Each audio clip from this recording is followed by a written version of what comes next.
नमस्कार, जय हिंद दोस्तों। स्वागत है आपका आपके अपने YouTube चैनल पर। आज के इस वीडियो में हम जो टॉपिक पढ़ने वाले हैं वो है संविधान सभा। तो भारतीय संविधान की निर्माण प्रक्रिया में संविधान सभा का बहुत ही बड़ा योगदान। यूपी पीसीएस, आरओ बीपीएससी की अगर आप तैयारी कर रहे हैं और आपका इसका पेपर देने वाले हैं 2024, 25, 26 में, तो निश्चित रूप से आपके लिए ये बहुत ही शानदार वीडियो होने वाला है। गारंटी के साथ आज आप सभी एमसीक्यू प्रीवियस ईयर क्वेश्चन रट कर जाएंगे और आपको बहुत ही अच्छा लगेगा जब आप पूरी क्लास खत्म करेंगे। तो वीडियो को अंत तक जरूर देखिएगा। वीडियो को लाइक कर लीजिए, चैनल को सब्सक्राइब कर लीजिए ताकि बीच में आपका ध्यान बिल्कुल भी ना भटके। तो चलिए शुरू करते हैं आज का ये बेहतरीन टॉपिक, संविधान सभा।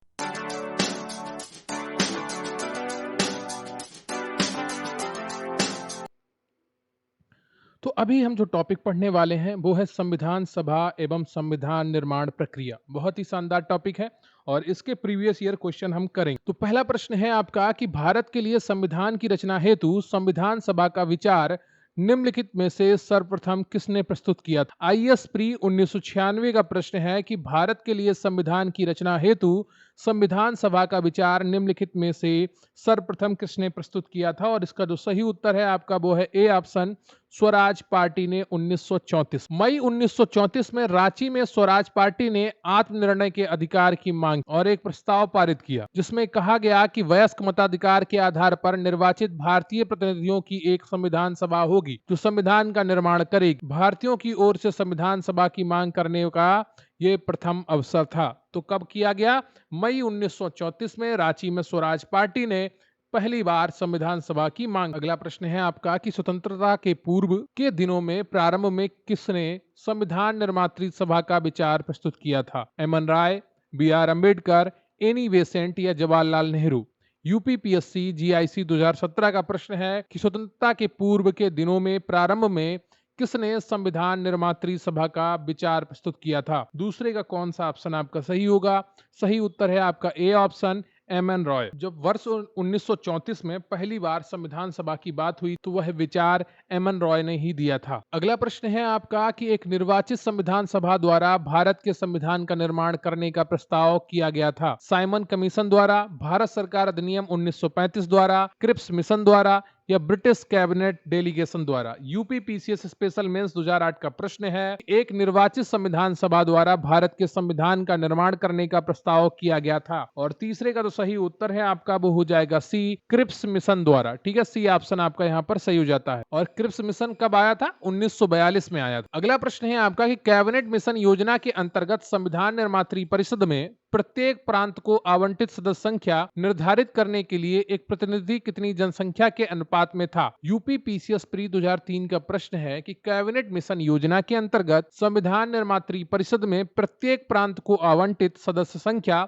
निर्धारित करने के लिए एक प्रतिनिधि कितनी जनसंख्या के अनुपात में? चौथे का कौन सा ऑप्शन आपका सही होगा ये आपको बताना है और इसका सही उत्तर है आपका बी ऑप्शन, 10 लाख व्यक्ति। बी ऑप्शन आपका यहाँ पर सही हो जाता है। तो कैबिनेट मिशन वर्ष 1946 में भारत आया था। मिशन ने अपनी रिपोर्ट में संविधान सभा के गठन का एक सूत्र प्रस्तुत किया जिसके आधार पर संविधान सभा निर्वाचित होनी और प्रांतों का प्रतिनिधित्व जनसंख्या के आधार पर होना था। इसके तहत मोटे तौर पर प्रति 10 लाख व्यक्तियों के ऊपर एक प्रतिनिधि के निर्वाचन की व्यवस्था प्रस्तावित। अगला प्रश्न है आपका कि इन व्यक्तियों में से कौन कैबिनेट मिशन का सदस्य नहीं था? William Wood, Pethick Lawrence, Stafford Cripps, AB Alexander? UP lower subordinate pre 2015 का प्रश्न है कि इन व्यक्तियों में से कौन कैबिनेट मिशन का सदस्य नहीं? और पांचवें का तो सही उत्तर है आपका वो ए हो जाएगा, विलियम वुड। ठीक है, कैबिनेट मिशन मार्च 1946 में भारत पहुंचा। इस मिशन के सदस्य स्टैफर्ड फोर्ड क्रिप्स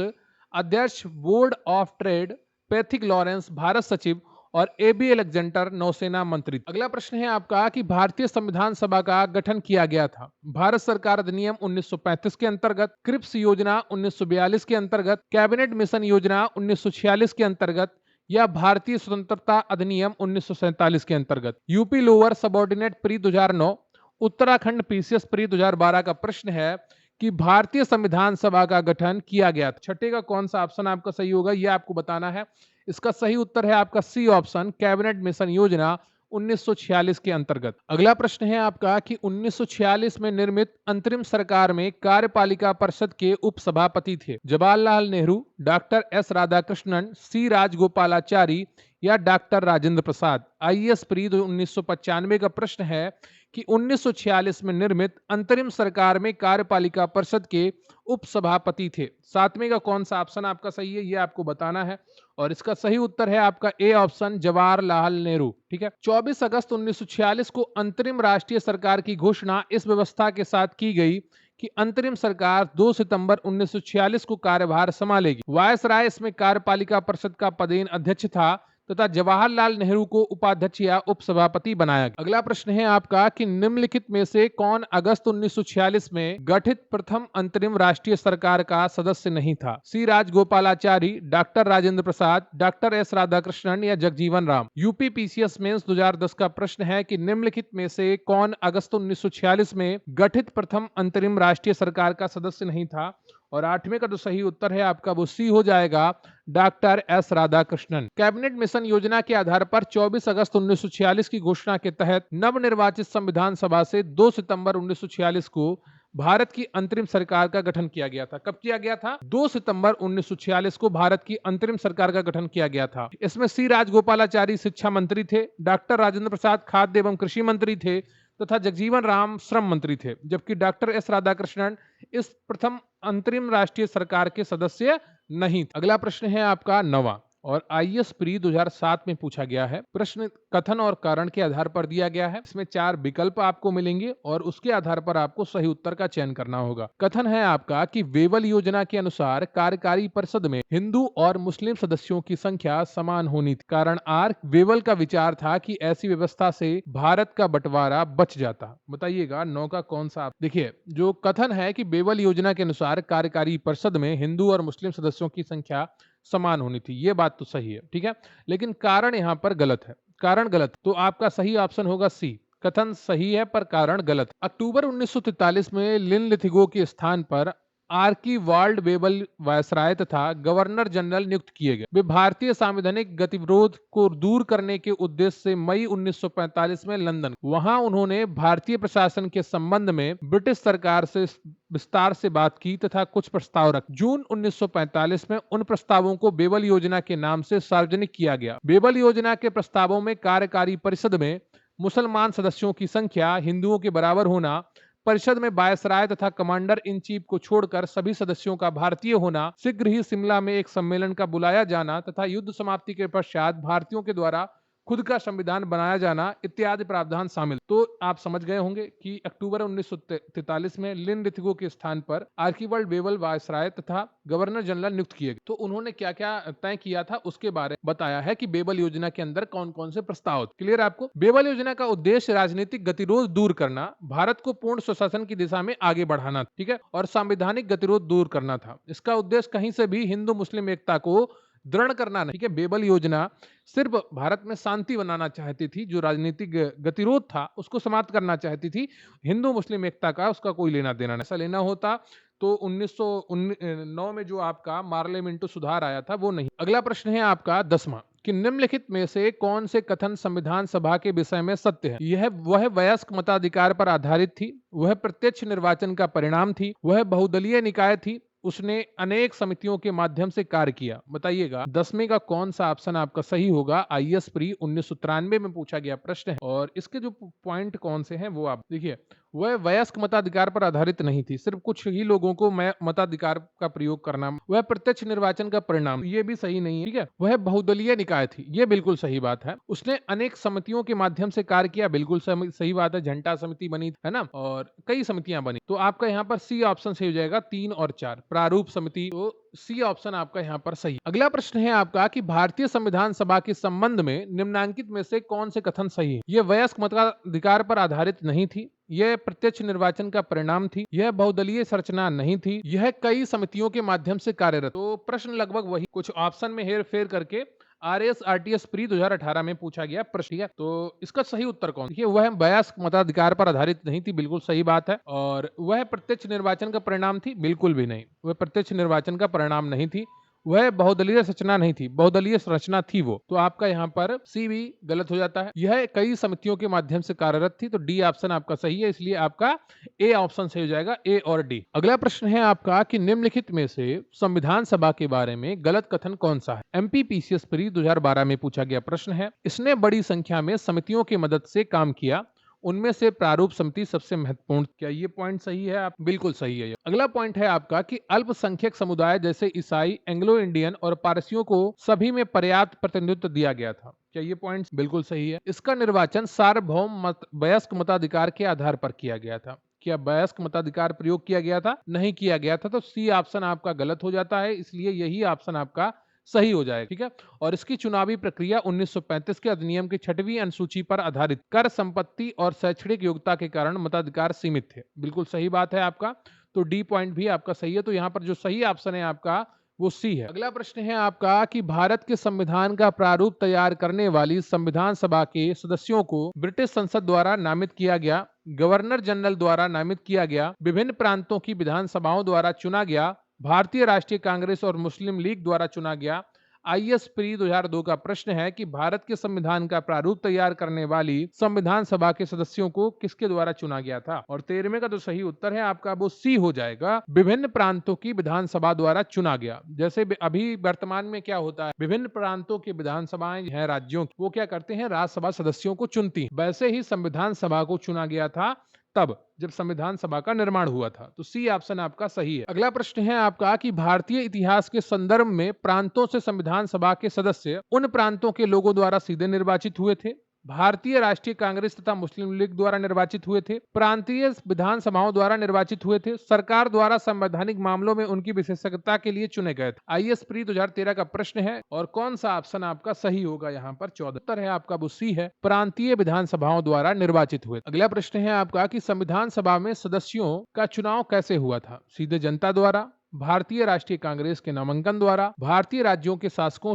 से नामांकन द्वारा या प्रांतीय सभाओं द्वारा। यूपीपीसीएस प्री 1993 का प्रश्न है और 15वें का उत्तर है आपका वो डी है, प्रांतीय सभाओं के द्वारा या प्रांतीय विधानसभाओं। अगला प्रश्न है आपका कि संविधान सभा के चुने हुए स्थायी अध्यक्ष कौन? डॉक्टर बी.आर. अम्बेडकर, डॉक्टर सच्चिदानंद सिन्हा, डॉक्टर राजेंद्र प्रसाद या S Radhakrishnan. Chhattisgarh PCS pre 2005 का प्रश्न है कि संविधान सभा के चुने हुए स्थायी अध्यक्ष कौन थे? और 16वें का जो सही उत्तर है आपका वो सी हो जाएगा, डॉक्टर राजेंद्र प्रसाद। 9 दिसंबर 1946 को संविधान सभा की प्रथम बैठक की अध्यक्षता अस्थायी अध्यक्ष डॉक्टर सच्चिदानंद सिन्हा द्वारा की गई। 11 दिसंबर 1946 को संविधान सभा ने डॉक्टर राजेंद्र प्रसाद को निर्विरोध संविधान सभा के स्थायी अध्यक्ष के रूप में निर्वाचित किया था। अगला प्रश्न है आपका कि संविधान सभा की प्रथम बैठक की अध्यक्षता किसने? Doctor Rajendra Prasad, doctor Bhimrao Ambedkar, doctor Sachchidanand Sinha या मौलाना अबुल कलाम आजाद। यूपीपीसीएस प्री 1990 का प्रश्न है। 17वें का जो सही उत्तर है आपका सी। 9 तारीख को जो बैठक हुई, पहली बैठक, उसको डॉक्टर सच्चिदानंद सिन्हा ने अध्यक्षता की। तो 9 दिसंबर 1946 को पहली बैठक में डॉक्टर सच्चिदानंद सिन्हा ने अध्यक्षता की। उसके बाद 11 दिसंबर 1946 को जब डॉक्टर राजेंद्र प्रसाद को स्थायी अध्यक्ष के रूप में चुन लिया गया था, तो फिर उन्होंने, सी ऑप्शन आपका यहाँ पर सही हो जाता है। अगला प्रश्न है आपका कि भारतीय संविधान सभा के उद्घाटन अधिवेशन की अध्यक्षता की गई डॉक्टर राजेंद्र प्रसाद द्वारा, डॉक्टर सच्चिदानंद सिन्हा द्वारा, डॉक्टर बी.आर. अम्बेडकर द्वारा या पंडित जवाहरलाल नेहरू द्वारा। यूपीपीसीएस मेंस 2013 का प्रश्न है कि भारतीय संविधान सभा के उद्घाटन अधिवेशन की अध्यक्षता की गई थी, और 18वें का उत्तर है आपका वो बी हो जाएगा, डॉक्टर सच्चिदानंद सिन्हा द्वारा। अगला प्रश्न है आपका कि भारत की संविधान निर्मात्री सभा के अध्यक्ष कौन थे? डॉक्टर राजेंद्र प्रसाद, डॉक्टर बी.आर. अम्बेडकर, श्री अय्यर या Pandit Jawaharlal Nehru. Uttarakhand UDA LDA pre 2007 का प्रश्न है कि भारत की संविधान निर्मात्री सभा के अध्यक्ष 19 का सही उत्तर है आपका A, doctor Rajendra Prasad. A option आपका यहाँ पर सही हो जाता है। अगला प्रश्न है आपका कि स्वतंत्र भारत की संविधान सभा के अध्यक्ष कौन? डॉक्टर भीमराव अंबेडकर, डॉक्टर राजेंद्र प्रसाद, सी राजगोपालाचारी या के एम मुंशी। बताइएगा कौन सा ऑप्शन आपका सही है। स्वतंत्र भारत की संविधान सभा के अध्यक्ष कौन? इसमें का ऑप्शन है आपका वो बी हो जाएगा, डॉक्टर राजेंद्र प्रसाद। ठीक है। अगला प्रश्न है आपका कि संविधान सभा के प्रथम मनोनीत उपसभापति कौन? एमपीपीसीएस प्री 2020 का प्रश्न। TT Krishnamachari, VT Krishnamachari, HC Mukherjee या फ्रैंक एंथोनी? बताइएगा संविधान सभा के प्रथम मनोनीत उपसभापति। और 21 का जो सही उत्तर है आपका वो डी हो जाएगा, फ्रैंक एंथोनी। संविधान सभा के प्रथम अस्थायी उपसभापति या उपाध्यक्ष फ्रैंक एंथोनी थे, जिन्हें 9 दिसंबर 1946 को अस्थायी सभापति अध्यक्ष सच्चिदानंद सिन्हा द्वारा मनोनीत किया गया था। एचसी मुखर्जी संविधान सभा के पहले स्थायी उपाध्यक्ष है। एचसी मुखर्जी संविधान सभा के पहले स्थायी उपाध्यक्ष। अगला प्रश्न है आपका कि भारतीय संविधान सभा की स्थापना की गई थी 10 जून 1946 को, 9 दिसंबर 1946 को या 26 नवंबर 1949 को या 26 दिसंबर 1949 को? यूपीपीसीएस प्री 1995 का प्रश्न है। बताइएगा कौन सा ऑप्शन आपका सही है। भारतीय संविधान सभा की स्थापना की गई 22 का जो सही उत्तर है आपका वो बी हो जाएगा, 9 दिसंबर 1946। अगला प्रश्न है आपका कि संविधान सभा की प्रथम बैठक कब हुई थी? बीपीएससी प्री एग्जाम 2020 का प्रश्न है और इसका उत्तर अब तक आप सभी को रट चुका होगा। ए ऑप्शन सही है, 9 दिसंबर 1946। अगला प्रश्न है आपका कि संविधान सभा का गठन कब हुआ? दिसंबर 1946, दिसंबर 1948, नवंबर 1950, दिसंबर 1951? यूपीपीसीएस प्री 1990 का प्रश्न है कि संविधान सभा का गठन कब हुआ था। ऑप्शन ऐसे हैं कि आप बहुत ही आसानी से इसका उत्तर दे पाएंगे। ए ऑप्शन आपका सही है, दिसंबर 1946। अगला प्रश्न है आपका कि भारत की संविधान सभा का प्रथम अधिवेशन कब शुरू हुआ? यूपीपीसीएस प्री 1990 का प्रश्न है और बहुत ही आसानी से आप इसका उत्तर दे पा रहे होंगे। बी ऑप्शन, 9 दिसंबर 1946। अगला प्रश्न है आपका कि भारतीय संविधान सभा की पहली बैठक कब हुई? यूपीपीसीएस मेंस 2011 का प्रश्न है और इसका सही उत्तर क्या होगा आप सभी को पता है। सी ऑप्शन, 9 दिसंबर 1946। अगला प्रश्न है आपका कि भारत को एक संविधान देने का प्रस्ताव संविधान सभा द्वारा पारित किया गया था। जनवरी 22, 1946, फरवरी 20, 1947, जनवरी 22, 1947 या जुलाई 26, 1946? बताइएगा भारत को एक संविधान देने का प्रस्ताव संविधान सभा द्वारा पारित किया गया था। 27 का जो सही उत्तर है आपका वो बी हो जाएगा, जनवरी 22, 1947 को भारत को संविधान देने का एक प्रस्ताव संविधान सभा द्वारा पारित किया गया था। 22 जनवरी 1947 को संविधान सभा द्वारा भारत को एक संविधान देने का उद्देश्य प्रस्ताव पारित किया गया। उद्देश्य प्रस्ताव को 13 दिसंबर 1946 को संविधान सभा में जवाहरलाल नेहरू द्वारा पेश किया गया था। आगे चलकर यही उद्देश्य प्रस्ताव प्रस्तावना का प्रारूप बना। अगला प्रश्न है आपका कि संविधान सभा के प्रमुख संविधान की प्रस्तावना का प्रस्ताव किसने रखा? संविधान सभा के सम्मुख संविधान की प्रस्तावना का प्रस्ताव किसने रखा? Jawaharlal Nehru, BN Rao, B R Ambedkar, Mahatma Gandhi? Uttarakhand PCS mains 2006 का प्रश्न है कि संविधान सभा के सम्मुख संविधान की प्रस्तावना का प्रस्ताव किसने रखा? और 28 का जो सही उत्तर है आपका वो ए हो जाएगा, जवाहरलाल नेहरू। अगला प्रश्न है आपका कि संविधान सभा में उद्देश्य प्रस्ताव निम्न में से किस एक के द्वारा प्रस्तुत किया गया था? Doctor B R Ambedkar, Pandit Jawaharlal Nehru, doctor Rajendra Prasad, doctor CD Deshmukh? बताइएगा संविधान सभा में उद्देश्य प्रस्ताव निम्न में से किसके द्वारा प्रस्तुत किया गया था? और बहुत ही आसान उत्तर है आपके लिए, बी ऑप्शन, पंडित जवाहरलाल नेहरू। अगला प्रश्न है आपका कि भारतीय संविधान के निर्माण से संबंधित निम्नलिखित कथनों में से कौन से सही हैं? 4 कथन दिए गए हैं और सही कथनों को आपको चुनना है। यूपीपीसीएस मेंस 2010 का प्रश्न। पंडित नेहरू के उद्देश्य प्रस्ताव का जो संविधान सभा द्वारा स्वीकार किया गया था, संविधान के निर्माण पर असर। उद्देशिका बहुत महत्वपूर्ण उद्देश्यों की पूर्ति करती है। संविधान को भारत के लोगों ने आदेशित किया है। राज्य के मुखिया को लोग प्रत्यक्ष रूप से निर्वाचित करते हैं। इसमें का कौन सा ऑप्शन आपका सही है ये आपको बताना है। और इसका देखो जो पहला और पॉइंट है ये बिल्कुल सही है। पंडित नेहरू ने उद्देश्य प्रस्ताव का जो संविधान सभा द्वारा स्वीकार किया गया था, संविधान के निर्माण पर असर करता है। बिल्कुल सही बात। उद्देश्य का बहुत ही महत्वपूर्ण उद्देश्यों की पूर्ति कर, सही। संविधान को भारत के लोगों ने आदेशित किया था, बिल्कुल सही है। राज्य के मुखिया को लोग प्रत्यक्ष रूप से निर्वाचित करते हैं। भारत में राज्य का मुखिया राष्ट्रपति होता है लेकिन उसको प्रत्यक्ष रूप से निर्वाचित नहीं किया जाता, तो चौथा पॉइंट आपका गलत हो जाएगा, इसलिए आपका ए ऑप्शन यहाँ पर सही हो जाएगा। अगला प्रश्न है आपका कि भारतीय संविधान को बनाने हेतु भारतीय संविधान सभा के कुल कितने अधिवेशन हुए थे? 7, 9, 12 या 15? यूपीपीसीएस मेंस 2005 का प्रश्न है कि भारतीय संविधान को बनाने हेतु भारतीय संविधान सभा के कुल कितने अधिवेशन हुए थे? और 31 का जो सही उत्तर है आपका वो सी हो जाएगा, 12। भारतीय संविधान के निर्माण में संविधान सभा को 2 वर्ष 11 माह एवं 18 दिन का समय लगा था। कई बार परीक्षाओं में ये पूरा समय पूछा गया। इस दौरान इसके कुल 11 अधिवेशन, कुल अवधि 165 दिन हुए थे। 11वें अधिवेशन के अंतिम दिन 26 नवंबर 1949 को संविधान को अंगीकृत किया गया था। इन 11 अधिवेशनों के अतिरिक्त संविधान सभा पुनः 24 जनवरी 1950 को समवेत हुई, जबकि सदस्यों द्वारा भारत के संविधान पर हस्ताक्षर किए गए। और इस प्रकार निकटतम सही उत्तर विकल्प सी आपका सही होगा। ठीक है 12, तो टोटल 12 हुए थे 24 जनवरी 1950 का अगर जोड़ लिया। अगला प्रश्न है आपका कि भारत की संविधान सभा की अंतिम बैठक की सही तिथि बताइए। 26 नवंबर 1949, 5 दिसंबर 49, 24 जनवरी 1950 या 25 जनवरी 1950। यूपी पीसीएस प्री 2018 का प्रश्न है कि भारत की संविधान सभा की अंतिम बैठक की सही तिथि बताइए, और 32 का जो सही उत्तर है आपका वो सी हो जाएगा, 24 जनवरी 1950। अगला प्रश्न है आपका कि भारत के संविधान के निर्माण में संविधान सभा को कितना समय लगा। 2 वर्ष 11 माह 18 दिन, 2 वर्ष 7 माह 23 दिन, 3 वर्ष 4 माह 14 दिन, 3 वर्ष 11 माह 5। यूपी पीसीएस मेंस 2007 का प्रश्न है और सही उत्तर है आपका ए, 2 वर्ष 11 माह 18 दिन। अगला जो प्रश्न है उसमें सूची 1 दी गई है और सूची X और Y दी गई है, उनका मिलान करके आपको सही उत्तर पहचानना है। आरएस आरटीएस प्री 2013 का प्रश्न, संविधान सभा के पहले उपाध्यक्ष कौन थे, ये आपसे पूछा गया है। तो इसका सही उत्तर है आप HC मुखर्जी। संविधान सभा के पहले उपाध्यक्ष HC मुखर्जी थे, ठीक है, ये स्थायी तौर पर। और अस्थायी उपाध्यक्ष कोई और। विधानसभा के पहले उपाध्यक्ष कौन थे, HC मुखर्जी। और जो पहले अस्थायी अध्यक्ष थे वो फ्रैंक एंथोनी, ठीक है, 9 दिसंबर सच्चिदानंद सिन्हा ने उनको नामित किया था अस्थायी अध्यक्ष के रूप में। और प्रारूप समिति के मूलतः एकमात्र कांग्रेसी सदस्य कौन, KM मुंशी। पहले का चौथा और दूसरे का तीसरा किसमें, सिर्फ V ऑप्शन, ठीक है। राजस्थान की रियासतों का प्रतिनिधित्व करने वाले संविधान सभा के सदस्य कौन थे, BT कृष्णाचारी थे। और संघ संविधान समिति के अध्यक्ष कौन थे, जवाहरलाल नेहरू थे, ठीक है। तो आपका बी ऑप्शन यहाँ पर सही हो जाता है। अगला प्रश्न है आपका कि भारतीय संविधान के निर्माण के समय संवैधानिक सलाहकार कौन, doctor BR Ambedkar, doctor Rajendra Prasad, BN Rao या KM Munshi. UP lower subordinate 1998, Jharkhand PCS 2003, UP UDLDA 2007 और यूपी पीसीएस प्री 2014 में पूछा गया प्रश्न है कि भारतीय संविधान के निर्माण के समय संवैधानिक सलाहकार कौन थे। और 35 का जो सही उत्तर है आपका वो सी हो जाएगा, BN राव, ठीक है। कौन थे, BN राव। वीडियो को लाइक कर लीजिएगा, चैनल को सब्सक्राइब कर लीजिएगा। और भारतीय संविधान निर्माण के समय बेनेगल नरसिंह राव, क्या था, बेनेगल नरसिंह राव, BN राव का पूरा नाम। अगला प्रश्न है आपका कि भारतीय संविधान का प्रथम प्रारूप तैयार किया गया था, BR अम्बेडकर द्वारा, BN राव द्वारा, K संथानम द्वारा या KM मुंशी द्वारा। यूपी लोअर सबऑर्डिनेट प्री 2009 का प्रश्न है कि भारतीय संविधान का प्रथम प्रारूप तैयार किया गया। और 36 का जो सही उत्तर है आपका वो बी हो जाएगा, BN राव द्वारा। राजनीति के कारण BN राव को उतनी महत्ता नहीं मिलती है जितनी BR अम्बेडकर को मिलती है, क्योंकि BN राव ने भारतीय संविधान का प्रथम प्रारूप तैयार किया था। तो इनको भी उतना ही सम्मान मिलना चाहिए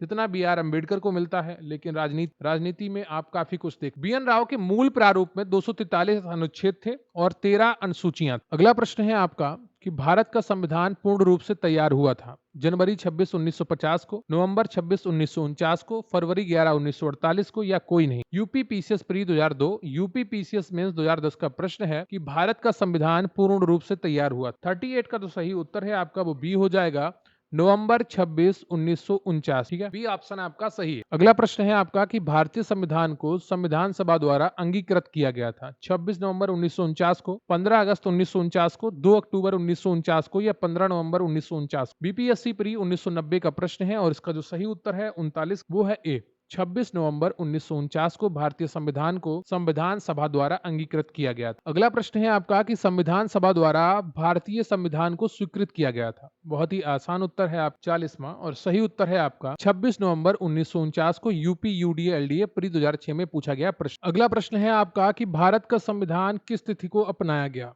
26 जनवरी 1950, 26 नवंबर 1949 या 26 जनवरी 1949, 15 जुलाई 1947। MP पीसीएस प्री 1998 या MP पीसीएस प्री 2010 का प्रश्न है कि भारत का संविधान किस तिथि को अपनाया। और 41 का जो सही उत्तर है आपका वो बी हो जाएगा, 26 नवंबर 1949 भारत का अपनाया 26 नवंबर को प्रत्येक वर्ष संविधान दिवस मनाता। अगला प्रश्न है आपका कि भारतीय संविधान कब लागू हुआ था, 26 जनवरी 1950, 15 अगस्त 1947, 23 जनवरी 1950 या 26 दिसंबर 1949। यूपी पीसीएस प्री 1990 का प्रश्न है और 42 का जो सही उत्तर है आपका वो ए हो जाएगा, 26 जनवरी 1950। कांग्रेस ने इस तिथि को 1930 में स्वतंत्रता दिवस के रूप में मनाया। इस तिथि को 1942 में भारत छोड़ो आंदोलन प्रारंभ किया गया। यह एक शुभ दिन था, उपयुक्त में से कोई नहीं। बीपीएससी प्री 2011 का प्रश्न है और ए आप, कांग्रेस ने इस तिथि को 1930 में स्वतंत्रता दिवस के रूप में मनाया। अगला प्रश्न है आपका कि भारतीय संविधान दिवस मनाया जाता है 26 अक्टूबर, 26 नवंबर, 26 जनवरी या 15 अगस्त? बीपीएससी प्री 2016 का प्रश्न है, बताइएगा 44 में, और इसका सही उत्तर है आपका बी ऑप्शन 26 नवंबर को। अगला प्रश्न है आपका कि भारतीय संविधान को अपनाया गया संवैधानिक सभा द्वारा, ब्रिटिश संसद द्वारा, गवर्नर जनरल द्वारा या भारतीय संसद द्वारा? बीपीएससी प्री 1994 का प्रश्न है, और 45 का कौन सा ऑप्शन आपका सही होगा? ए ऑप्शन आपका सही है। भारत की जो संवैधानिक सभा थी उसके द्वारा भारतीय संविधान को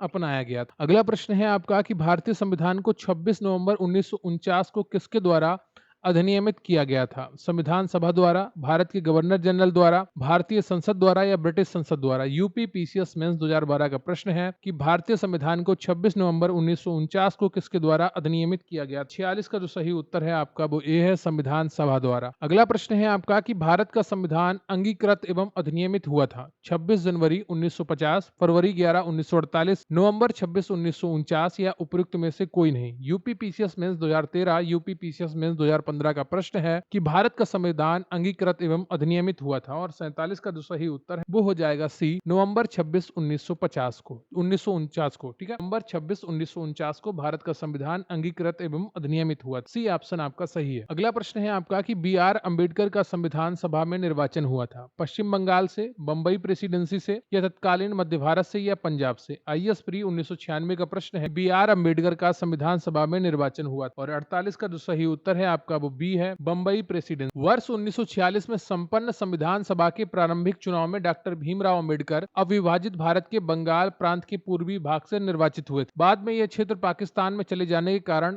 डॉक्टर अंबेडकर भारतीय गणराज्य के बंबई प्रेसिडेंसी से के पूना संसदीय क्षेत्र से उपचुनाव में निर्वाचित होकर भारतीय संविधान सभा में सम्मिलित। पूना सीट उनके लिए कांग्रेस के एक एम आर जयकर ने त्याग पत्र देकर रिक्त। अगला प्रश्न है आपका कि डॉक्टर भीमराव अंबेडकर का जन्म और मृत्यु कब हुई? एमपी पीसीएस प्री 1992 का, और आपको बताना है, और इसका जो सही उत्तर हो जाए 1891, 14 अप्रैल 1891 को जन्म हुआ, मध्य प्रदेश में हुआ। जो इनकी मृत्यु है 1956 में हुई थी, 6 दिसंबर, दिल्ली। बी ऑप्शन आपका सही। अगला प्रश्न है आपका कि निम्नलिखित कथनों पर विचार की। तृतीय गोलमेज सम्मेलन के विचार विमर्श की परिणति भारत सरकार अधिनियम 1935 के पारित होने के रूप में हुई। भारत सरकार अधिनियम 1935 ने ब्रिटिश भारत के सूबों और भारतीय रियासतों के एक संघ पर आधारित ऑल इंडिया फेडरेशन के गठन का उपबंध किया। केवल एक, केवल दो, एक और दो दोनों, ना तो एक और ना ही दो। आईएएस प्री 2009 का प्रश्न है, और 50वें का कौन सा ऑप्शन आपका सही होगा ये आपको बताना है। इसका सही उत्तर है आपका सी ऑप्शन, एक और दो दोनों। ठीक है, दोनों सही। नवंबर दिसंबर 1932 में लंदन में आयोजित तीसरे और अंतिम गोलमेज सम्मेलन में कांग्रेस ने भाग नहीं लिया। इस सम्मेलन में भारत सरकार अधिनियम 1935 के लिए